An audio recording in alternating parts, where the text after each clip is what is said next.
నది వరదలతో విలయతాండవం చేస్తుంది. ప్రస్తుతం 57 అడుగుల వద్ద గోదావరి నది ప్రవహిస్తుంది.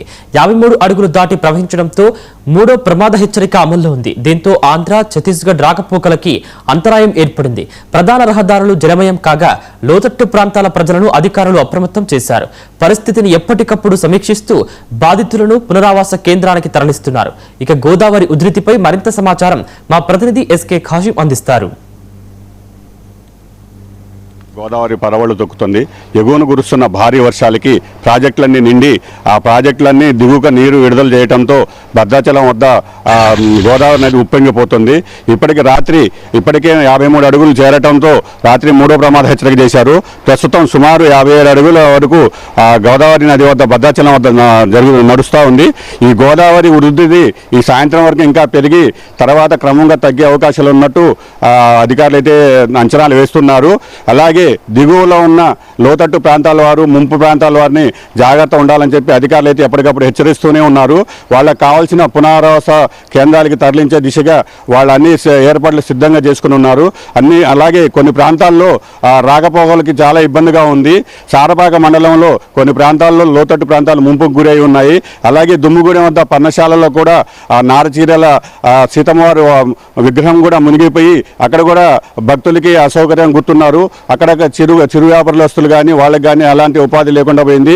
అలాగే కోనవరం, చింతూరు వెళ్ళే రహదారులు అలా రోడ్ల మీద నీళ్లు చేరటంతో అక్కడ కూడా ప్రజలకి అసౌకర్యంగా ఉంది.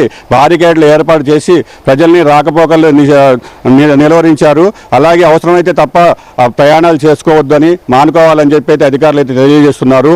ప్రాణ నష్టం, ఆస్తి నష్టం ఎలాంటి జరగకుండా చూసుకోవాలని చెప్పి కలెక్టర్ ఇట్లా అలాగే ఎస్పీ వీళ్ళందరూ పర్యవేక్షణలో సంబంధిత అధికారులందరికీ వాళ్ళకి ఆదేశాలు జారీ చేస్తూ ఎలాంటి అవకతవకలు జరగకుండా, ఎలాంటి ప్రజలకు ఇబ్బందులు జరగకుండా వాళ్ళని కంటికి రెప్పలా కాపాడుకోవాలని చెప్పి తెలియజేస్తున్నారు.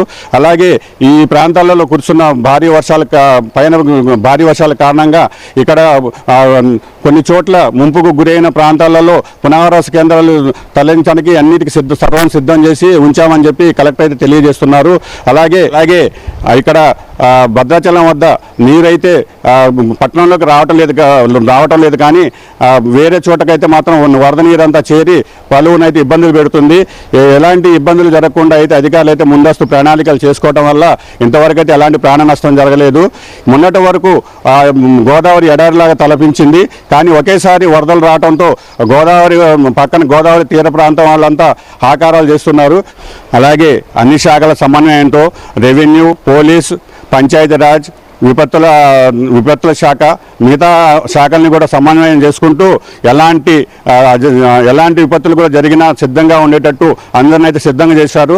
ఎలాంటి అవాంఛనీయ సంఘటనలు జరగకుండా చూడటానికి అందరూ సిద్ధంగా కలిసికట్టుగా పనిచేస్తున్నారు. ఏదేమైనప్పటికీ ఈ గోదావరి ఉగ్రరూపం దాల్చడం వల్ల చాలా ప్రాంతాల్లో మాత్రం గోదావరి పరివాహక ప్రాంతం అంతా ఇబ్బందులుగా ఉన్నారు. రాకపోకలకు తీవ్రంగా ఇబ్బంది కలిగింది. అలాగే అంతర్రాష్ట్రాలకి రాకపోకలు కూడా నిలిచిపోయినవి.